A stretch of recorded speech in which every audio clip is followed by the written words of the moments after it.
destaque desta semana, boas notícias logo na segunda-feira, Sr. Doutor. Boas notícias, das melhores notícias que acho que o país teve nos últimos tempos. E agora veja bem, quando a Moody's, que é uma das nossas agências de rating, apresenta resultados de baixar o rating da República, o rating dos bancos, o que é que normalmente acontece? É notícia da abertura dos telejornais. No início da semana, a Moody's, a mesma que nos baixou o rating, vem dizer que Portugal está no bom caminho. E a notícia passa quase despercebida. Não abriu nenhum telejornal. E veja bem, o que é que veio dizer a Moody's, que é uma entidade independente e da qual normalmente nos queixamos? Veio dizer que a execução orçamental está no bom caminho. Veio dizer que Portugal é, comparado, sei lá, com a Grécia, com a Espanha, um caso exemplar, porque aqui as pessoas acreditam nos bancos, os depósitos aumentam e o dinheiro não foge. Em terceiro lugar, que a recessão vai ser inferior àquilo que está previsto. E até acrescentando que Portugal será, digamos assim, um país protegido pela Europa se precisar eventualmente de um reforço de empréstimo.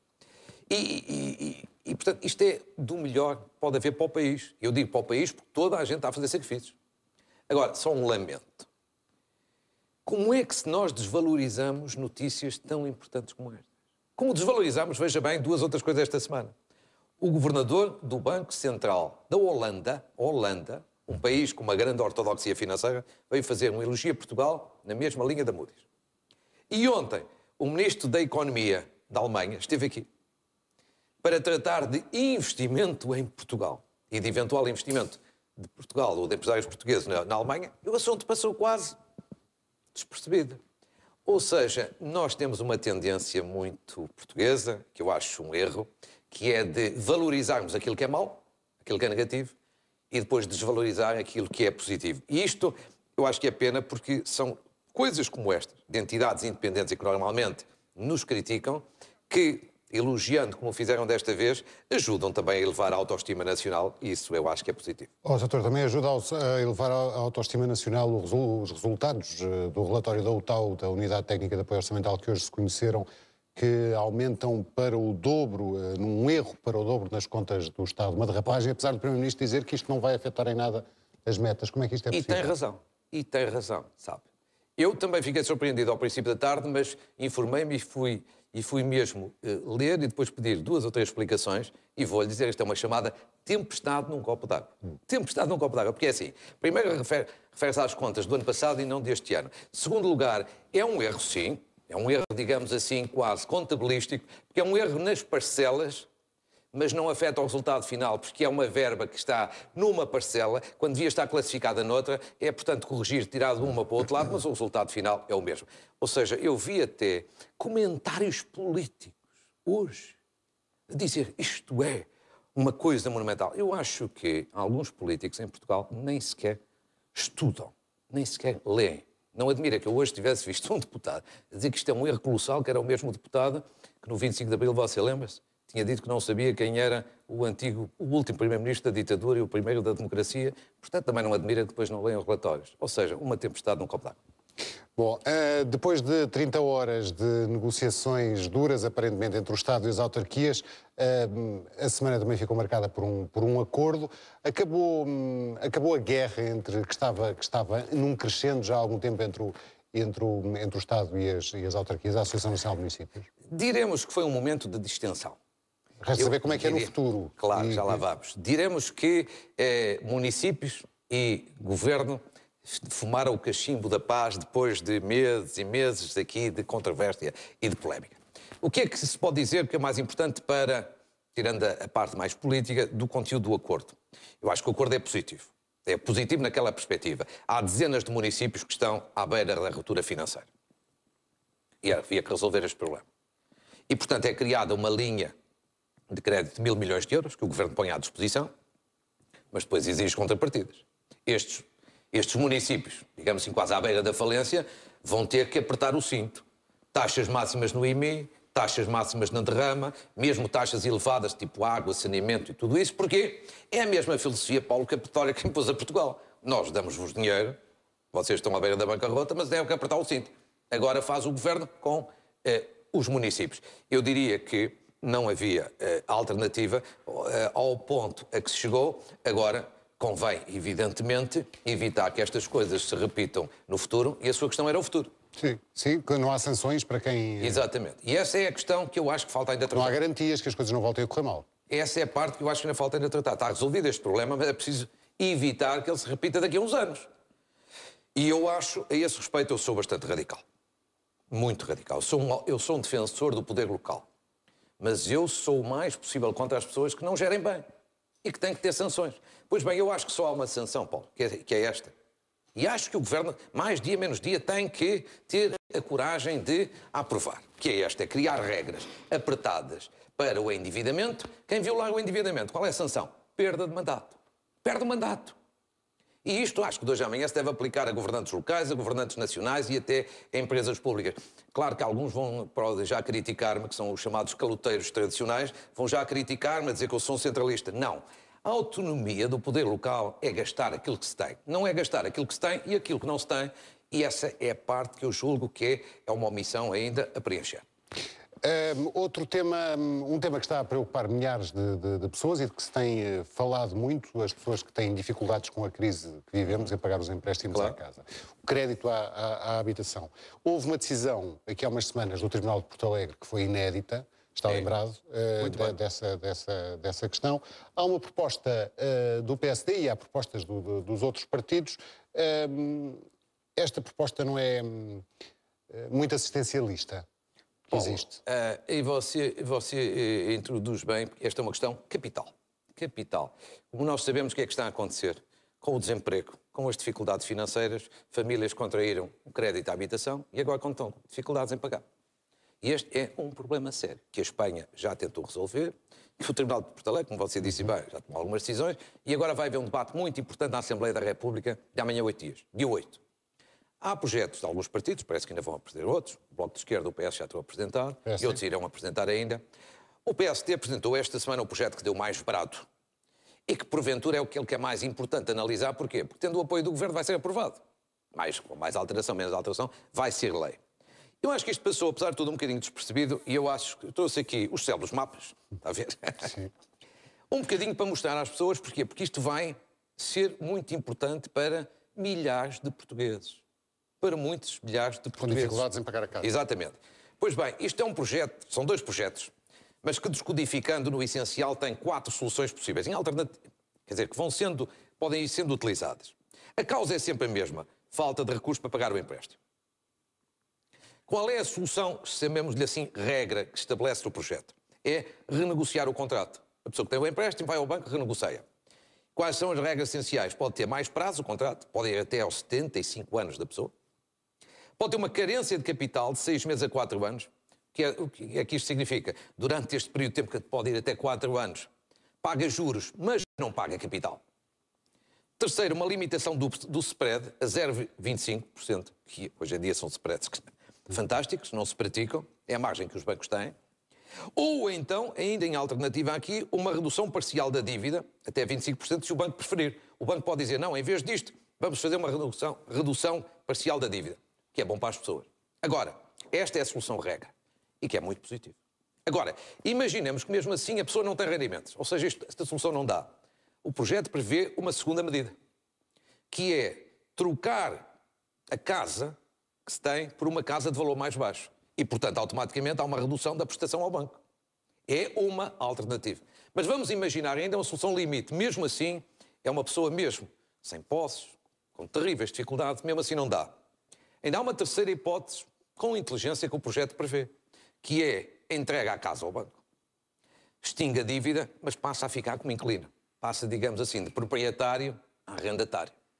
E depois temos a solução limite, se nenhuma destas der, que é entregar a casa ao banco e extinguir a dívida, que é uma solução que hoje em dia, basicamente, a lei não prevê. Ou seja, aqui tem as 4 hipóteses, no essencial, depois tem alguns detalhes mais técnicos, que podem vir a ser a futura solução para resolver o problema de milhares de famílias e, portanto, isto é aqui uma oportunidade de esperança. Mas é uma oportunidade também, é um exemplo de uma intervenção bastante forte por parte do Estado. Certo. Do Estado que é considerado bastante liberal, de um governo que tem sido bastante liberal até agora.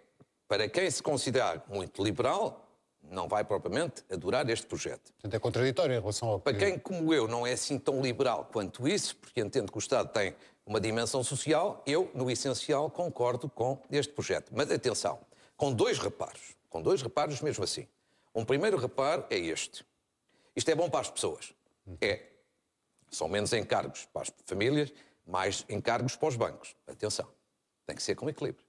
Porque os bancos, se têm aqui mais encargos, vão repercutir esses encargos de outros clientes. Veja bem, por exemplo, aqui um spread, 0,25. Já não se pratica hoje em dia. Não sai. A mim custa-me um bocadinho. Porquê? Porque senão são outros clientes que vão pagar. Porque não há almoços grátis. Segundo dado, admito que os bancos se vão queixar também muito. Estão a meter aqui na nossa esfera de decisão. Atenção, isto para os bancos também tem o seu interesse. Eventualmente com algumas alterações. E que é o seguinte, porque isto evita mais crédito mal parado para os bancos, logo fazerem previsões de crédito mal parado, logo é bom para os seus balanços. Numa palavra, eu diria que este projeto pode ser aperfeiçoado com contributos de projetos de outros partidos. E o ideal era que houvesse um consenso entre vários partidos, mas é engenhoso. Foi obra, de resto, de um deputado, António Leitão Amaro, que é um deputado de grande talento, e, portanto, parabéns por este trabalho, e agora talvez aperfeiçoá-lo para ele ser o mais consensual possível. Mas está aqui uma esperança para as pessoas, e eu acho que nestas alturas o Estado tem que, de facto, dar a sua ajuda aos mais carenciados. Vai ao Parlamento na próxima, da manhã, 8 dias. Da manhã, 8 dias, dia 8. Passamos, doutor, ao caso da semana, a questão da polémica a envolver as secretas e o ministro Miguel Relvas, mas vamos por partes. O que é que soubemos do relatório feito a propósito do Dr. Pinto Balsemão, conselheiro de Estado, ex-primeiro-ministro, e do diretor do Expresso, Ricardo Costa? A ideia que fica não é que isto está tudo em roda livre? Paulo, primeiro ponto sobre isso. O primeiro-ministro foi ontem categórico ao dizer que estes relatórios não são dos serviços de informações. E, portanto, fica a ideia, ou são do ongoing, por Silva Carvalho, ou sem Silva Carvalho, ou são dele próprio. Não são dos serviços de informações. E saber isso tem a sua importância. Agora, quero aqui dizer o seguinte, não retira gravidade àquilo que foi feito. Relatórios, seja da ongoing de Silva Carvalho, ou seja de quem for, neste caso sobre Francisco Pinto Balsemão e sobre o diretor do Expresso, Ricardo Costa, são coisas vergonhosas e inaceitáveis. E não é explicação a circunstância de o grupo de Balsemão e a ongoing estarem numa guerra empresarial. Isso não é explicação nem desculpa. Porque, por muita guerra que exista, nada justifica atitudes como estas, que são absolutamente inaceitáveis, imorais, ilegais, que são uma vergonha. Mais ainda, quer dizer, Francisco Pinto Balsemão não é uma pessoa qualquer. É um ex-primeiro-ministro, é um conselheiro de Estado. É uma pessoa que é um paladino, pessoa a quem o país muito deve em matéria de liberdade de imprensa, não é nenhum terrorista. E depois, o diretor do Expresso, Ricardo Costa. Eu devo aqui dizer que Ricardo Costa, como diretor do Expresso, foi quem levantou há cerca de um ano esta questão. Julho, agosto do ano passado. E devo dizer que acho que o Expresso, ao levantar estas questões, ao investigar e descobrir o que descobriu, prestou um grande serviço público. Fez serviço público. E, portanto, eu quero dizer que acho o seguinte, Paulo, em vez do diretor do Expresso e o Expresso andarem a ser investigados com relatórios destes ou de outra natureza, deviam, mas ser cumprimentados e elogiados porque fizeram um serviço público. Conclusão, acho isto inaceitável. Não há explicação nenhuma para isto do meu ponto de vista. E só a última nota. Acho que a ongoing já devia ter vindo a público. Ou desmentir, se não é verdade. Ou dar uma explicação, ou pedir desculpa. Não dizendo nada, volta a ficar muito, mas muito mal nesta fotografia. Toda esta matéria é tão grave que o Primeiro-Ministro apostou na fuga em frente e levou este tema como o tema do debate quinzenal de ontem. Foi eficaz, do seu ponto de vista? Eu acho que o Primeiro-Ministro fez quase tudo bem no debate de ontem. Explico. Fez bem em escolher o tema das secretas como o tema do debate. Não parece que foi uma fuga em frente. Acho que foi antes jogar ao ataque e mostrar que quem não deve não teme, não estava nas encolhas. Fez bem. Segundo, acho que fez bem também em recordar ao Parlamento e ao país que foi por iniciativa dele que tudo foi investigado, seja em inquéritos internos, seja em investigações remetidas para as autoridades judiciais. E, finalmente, eu acho que ele fez bem também em apresentar propostas, ainda que não formalizadas, propostas de revisão das regras de funcionamento dos serviços de informações, designadamente no reforço da fiscalização, como eu aqui tenho dito, no reforço da forma de escolher os dirigentes e num período de nojo para quem sai do serviço para não ir parar a uma empresa privada. Posto isto, acho apenas que teve uma omissão. Eu gostava que ele tivesse ido um pouco mais longe nisto. Eu gostava que o Governo anunciasse uma limpeza geral nos dirigentes e responsáveis do CIED e da Secretaria-Geral dos Serviços de Informações. E a questão para mim é esta. O que está a acontecer, o que tem vindo a acontecer, ou o que aconteceu, é do mais grave que se pode imaginar. Não há desculpas para isto. E a imagem de credibilidade dos serviços está posta em causa. A confiança das pessoas e dos serviços exteriores, no estrangeiro, nos nossos serviços de informações, está abalada. E isto não se resolve apenas com a alteração das regras de funcionamento. Essas são importantes, mas não são suficientes. É preciso também uma varridela nos dirigentes. E até mais, Paulo, veja bem, até mais com este argumento. Para as pessoas que não sabem, nós temos dois serviços de informações. Um que é o SIS, para a componente interna, e outro que é o CIED, que é o que está em causa, para a componente externa. No SIS não tem havido problemas. Ora, as regras de funcionamento são basicamente as mesmas. Ora, a fiscalização é a mesma. O que significa o quê? Que no SIS tem havido gente não apenas competente, mas séria. E que no CIED, com as mesmas regras, pelo menos há gente pouco escrupulosa, para não dizer eticamente, até às vezes reprovável. E, portanto, na minha opinião, falta aqui uma limpeza geral para reganhar a confiança nos serviços e a sua credibilidade. E eu acho que esta parte é preciso ter a coragem, não é mesmo que não haja culpados no sentido formal da palavra, é preciso dizer, não, nós temos que refundar o serviço. E refundá-los não é apenas com novas regras, é com novas caras, novos rostos e novos responsáveis. E Miguel Relvas, doutor, é o elo mais fraco, tem estado no centro do furacão, fragiliza o governo, está fragilizado, está marcado. Oh, Paulo, esta semana, para as pessoas entenderem o que é que houve de novo, eu diria que basicamente duas coisas. A ERC anunciou que só decide na próxima semana, ou pelo menos fez saber. E Miguel Relvas foi ao Parlamento falar sobre a questão dos serviços de informações. Eu acho que ele fez bem em acelerar isso ao Parlamento, acho que ele fez menos bem em ter, foi a única novidade, em ter falado agora fez bem em falar agora, não ter falado na audição anterior daquele encontro de caráter profissional entre a empresa onde ele trabalhava e a outra, e a OneGoik. Não foi uma contradição, nem uma mentira, porque isso tinha que seria grave, mas enfim, esta omissão podia ter sido evitada. Ele próprio disse que estava arrependido. Agora, vamos ao fundo da questão. Miguel Relvas é um alvo apetecido. Até por esta razão muito simples, toda a gente compreende. Tirar a Miguel Relvas é atirar ao porta-aviões. Quer dizer, um tiro em Miguel Relvas não é no braço, nem na perna, nem no pulmão, é mesmo ao pezinho do coração. Portanto, é um alvo apetecido. E manda a verdade que se diga que ele se põe a cada passo a jeito. Porque, aos longo dos anos, cultiva uma demasiada intimidade e à vontade com os jornalistas e com outras pessoas do mundo da imprensa, do mundo empresarial, e isso não é bom.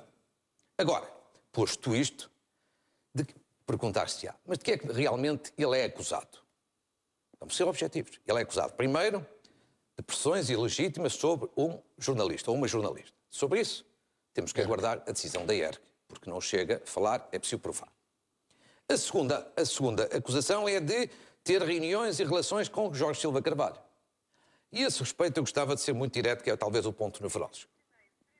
Eu gostava que nenhum governante do meu país, do PS, do PSD, se fosse do CDS, qualquer partido, eu não gostava de ver nenhum governante do meu país a ter relações com Jorge Silva Carvalho. Estou à vontade para dizer isto, que não sequer o conheço pessoalmente. E até tenho amigos meus que dizem que é competente. Mas há uma coisa que eu tenho a certeza, porque tenho visto ao longo deste ano. É uma pessoa que não é eticamente recomendável. E eu não gostava de ver membros do meu governo, do governo do país, seja o qual for, a ter relações com pessoas que não são recomendáveis, eticamente recomendáveis. Agora, isto é uma imprevidência. Eu acho que é. Agora, Miguel Relvas fez algum negócio com Silva Carvalho? Que se saiba, não. Fez algum favor a Silva Carvalho? Que se saiba, não. Fez tráfico de influências? Nomeou pessoas que Silva Carvalho queria nomear para os serviços? Não. Quer com tudo isto significar, portanto, o quê? Uma imprevidência? Provavelmente houve. E isso não é bom. Um político tem que ser prudente também nos seus contactos. Agora, daí até à admissão do cargo, acho que vai uma diferença muito grande. Sim, mas também há promiscuidade entre o poder político e o poder empresarial, entre os negócios e a política. Oh, Paulo, e isso, se me permite, num minuto, é o seguinte. Eu acho que este caso ainda não chegou ao fim, mas já há 2 ou 3 lições muito simples e rápidas e importantes que podem tirar. Uma é essa. Ongoing, PS e PSD foram, neste caso, ao longo dos anos, um exemplo de promiscuidade. E agora são os partidos, não estou a falar da pessoa A, B ou C. Quer dizer, Ongoing até 2009 andou de braço dado com o PS. Braço dado. Quando, a partir de 2009, começou a ver que o PS ia perder mais dia menos dia às eleições, virou-se para o PSD e passou a andar de braço dado com o PSD. E eu acho que ficam todos mal na fotografia. Fica a Ongoing, fica o PS primeiro e fica o PSD a seguir. Estas relações de promiscuidade, como disse Francisco Pinto Balsemão, são, de facto, uma baixeza de todo tamanho. A segunda lição é na maçonaria. Lembra-se de eu aqui ter dito quem é da maçonaria vai para cargos no Estado devia ser obrigado, entre aspas, não é preciso lei, a divulgar essa sua condição. Aí está. Neste caso tudo, há sempre maçonaria. Olha, até há um caso agora que veio a público. Silva Carvalho mandou um SMS a um vice-presidente da bancada do PSD, que outro dia alguém me perguntou, mas quem é esse vice-presidente? Quase ninguém conhece. A única coisa é que, ao que veio a público, também é da maçonaria. Portanto, é bom que as pessoas podem ser da maçonaria, não tenho nada contra isso, mas têm que assumir transparência e tudo isso, e para que não haja aqui solidariedades perversas. E, finalmente, a única coisa que devo dizer, Paulo, para não sermos apenas nos taticismos, que são muito habituais, é assim, eu acho que isto tudo, sobretudo, é mau, sabe para quê? Para o país. O país em crise, mais do que em qualquer outro momento, precisa de referências, de bons exemplos, e precisa de comportamentos acima de toda a suspeita, e aqui o que nós vimos muito ao longo deste processo todo é muitos jogos de interesses e algumas promiscuidades perfeitamente dispensáveis. No mais desta semana, um bom exemplo, Guilherme Oliveira Martins, Presidente do Tribunal de Contas. Um excelente exemplo, muito rápido. Guilherme Oliveira Martins, eu próprio estou à vontade, fiz alguns reparos quando ele passou do governo quase para... foi ministro, para Presidente do Tribunal de Contas. Mas devo dizer que tem sido, e acho que reconheço como toda a gente, um exemplo de isenção, de independência, a dirigir o Tribunal de Contas. E digo isto no momento em que veio ao público o relatório importante do Tribunal de Contas sobre as PPPs, célebres PPPs. Oh, Paulo, eu nunca vi um relatório, já o li, uma parte significativa, tão demolidor como este, em que diz, veja bem, que o Governo enganou o Tribunal de Contas, que houve contratos que foram escondidos ao Tribunal de Contas, que o Estado foi altamente lesado em termos financeiros. Se eu estou a falar disto em outubro, se não estou em erro. Sim, Paulo, eu deixo-me dizer-lhe aqui o seguinte, Paulo Campos é a pessoa mais visada nisto, que eu acho uma enorme irresponsabilidade. Agora pergunto também, onde é que estava Teixeira dos Santos, o Ministro das Finanças da época, o homem alegadamente do rigor para permitir tudo isto? Isto é uma leviandade total e completa. No menos desta semana, temos 30 segundos, doutor. No menos desta semana é a Comissão Europeia. Oh, Paulo, por causa de um assunto que acho que talvez o país não conheça, mas é bom em 30 segundos explicar, por causa da Ground Force. O que é a Ground Force? É aquela empresa, mais simples para as pessoas, que quando uma pessoa vai embarcar num aeroporto, trata do check-in, depois do raio-x, depois das nossas bagagens. Pois bem, a Autoridade da Concorrência há meses disse que a Ground Force não podia ser do Estado. Tinha que ser privada ou então fechava. Foi vendida 50,1% do capital. O Governo, numa atitude de prudência, digamos assim, concordando com a operação, colocou a questão a Bruxelas para ver se não havia um problema de ajudas de Estado. De forma informal, mas com prudência e bem. E Bruxelas, ao fim destes meses todos, não diz coisa nenhuma e corre-se o risco, veja bem, de um concurso para atribuição aí de licenças nesta área fechar dentro de poucos dias e corre-se este risco. Se Bruxelas e o governo português rapidamente não resolverem isto, desta empresa ir ao charco, ter que ser liquidada, são milhares de postos de trabalho a serem perdidos e, portanto, eu levanto esta questão para quê? Para que Bruxelas perceba a necessidade de resolver isto e para que o governo português não deixe que esta situação chegue a uma situação que afete a empresa e os seus trabalhadores. Fica o alerta, ficamos por aqui, já voltamos a encontrar-nos de hoje a 8 dias. Já a seguir, presente no futuro, um especial TV24, debate sobre o envelhecimento da sociedade portuguesa com José Alberto Carvalho.